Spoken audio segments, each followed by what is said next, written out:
Tyreek Hill needs no introduction. Super Bowl champion, human highlight reel, widely considered the fastest man in football.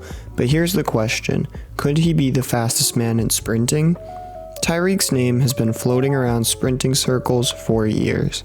In this off-season, he's finally stepped onto the track to answer the speculation himself.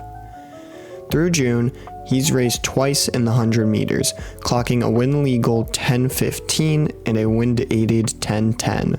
He's even hinted at competing at the USA trials in Eugene later this summer. And every time he drops a new time, the comments flood in. If he trained like a sprinter, he'd dust Lyles. Let's clear that up, because that take is just lazy. Tyreek Hill isn't some influencer dabbling in track for clout. He's not speed, he's not Ashton Hall. He's a professional athlete who's built most of his career on speed. In his training, it already mirrors that of elite sprinters. Sprint mechanics, plyos, overspeed work, he's been doing this. But here's what people don't seem to grasp.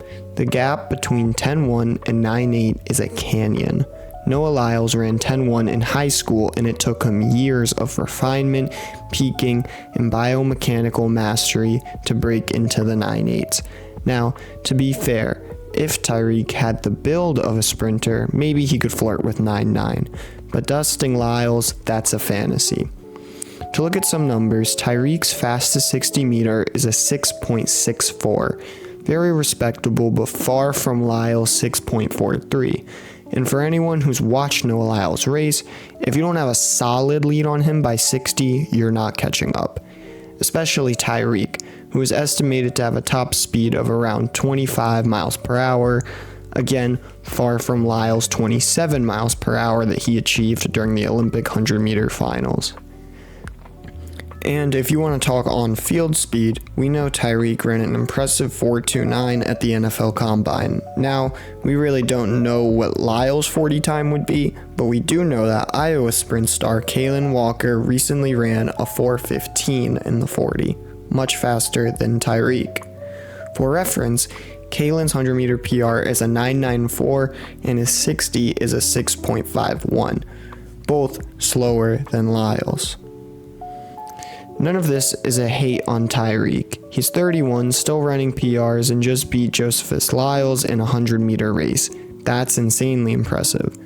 But let's stop pretending that Olympic sprinting is just a side quest for NFL stars. Now, it would definitely be amazing if we could see Noah and Tyreek eventually face off after their canceled race a few weeks ago. But it doesn't take a rocket scientist to know that if someone could be the fastest man in track and field, they would have done it already. However, looking bigger picture, what Tyreek is doing will hopefully open the floor for more non-track athletes to try their luck in a couple races each summer. This certainly will bring a lot of needed excitement and attention to the sport. So no, Tyreek Hill would not run 9.8, and that's okay. He's still one of the fastest men to ever touch a football field. Agree, disagree, drop your take in the comments. Let's talk speed.